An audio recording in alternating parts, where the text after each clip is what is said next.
santé pour réfléchir ensemble sur le renforcement de la sécurité sanitaire.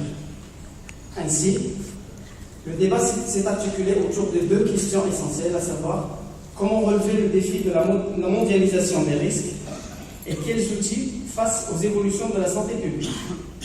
Dans ce sens, 5 domaines d'intervention ont été abordés. La sécurité sanitaire internationale et le rôle des pays, la veille sanitaire, la sécurité sanitaire alimentaire, les vigilances sanitaires et enfin les éléments d'une réforme de santé publique au Maroc.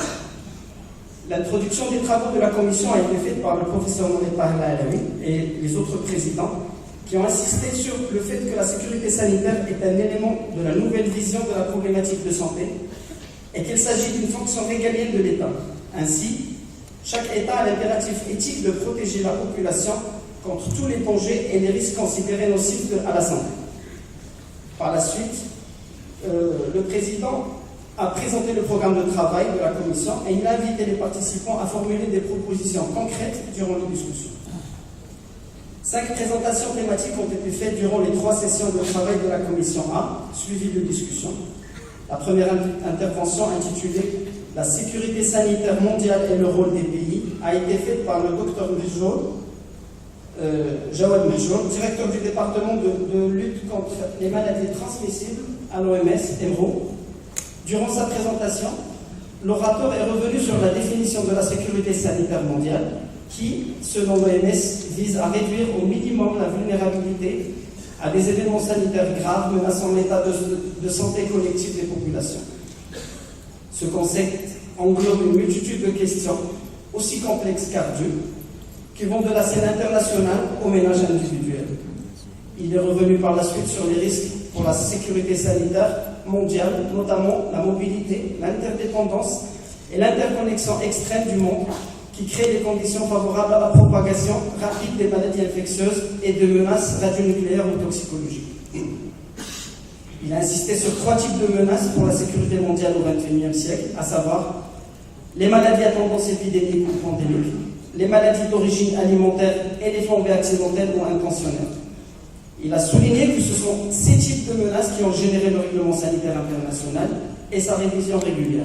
Dans ce sens, l'orateur a rappelé le rôle des pays qui consiste en la détection et l'évaluation des risques ainsi que leur notification et la mise en place de la riposte.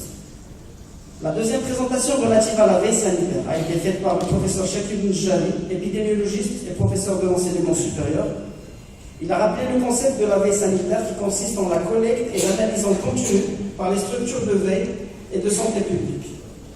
Les signaux pouvant représenter un risque pour la santé publique dans une perspective d'anticipation, sinon d'alerte et d'action précoce. Il a ensuite traité les champs d'intervention de la veille sanitaire, à savoir les maladies infectieuses, les maladies chroniques et les traumatismes, la santé environnementale, les milieux de vie, eau, air, sol, les risques d'origine professionnelle, les risques sanitaires concernés par les dispositifs de vigilance, la sécurité du patient et celle des activités de soins, les risques sanitaires liés aux produits consommés, produits alimentaires et de santé, les risques spécifiques liés aux catastrophes naturelles ou induites par toute autre cause, les risques internationaux et tropicaux, et enfin, les nouveaux risques et menaces de bioterrorisme. Il a présenté différentes instances de veille à l'échelle internationale et il a enfin questionné l'état de la situation de la veille sanitaire au Maroc.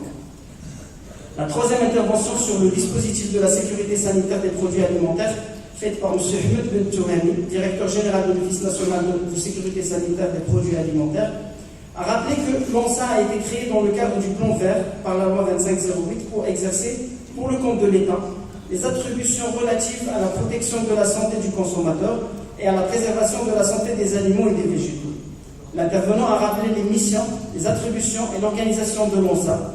Il a rappelé également que la sécurité sanitaire des produits alimentaires est régie actuellement par la loi 2807 et par d'autres outils juridiques représentés par 37 lois et 280 textes d'application toujours en vigueur. Il a parlé également d'autres outils d'intervention et d'investigation qui sont mis en place à l'ONSA. La quatrième intervention sur les vigilances sanitaires au Maroc, réalisation et développement, a été faite par le professeur Souleymane Belchef, directrice du Centre anti-poison et de pharmacovigilance du Maroc. Elle a rappelé les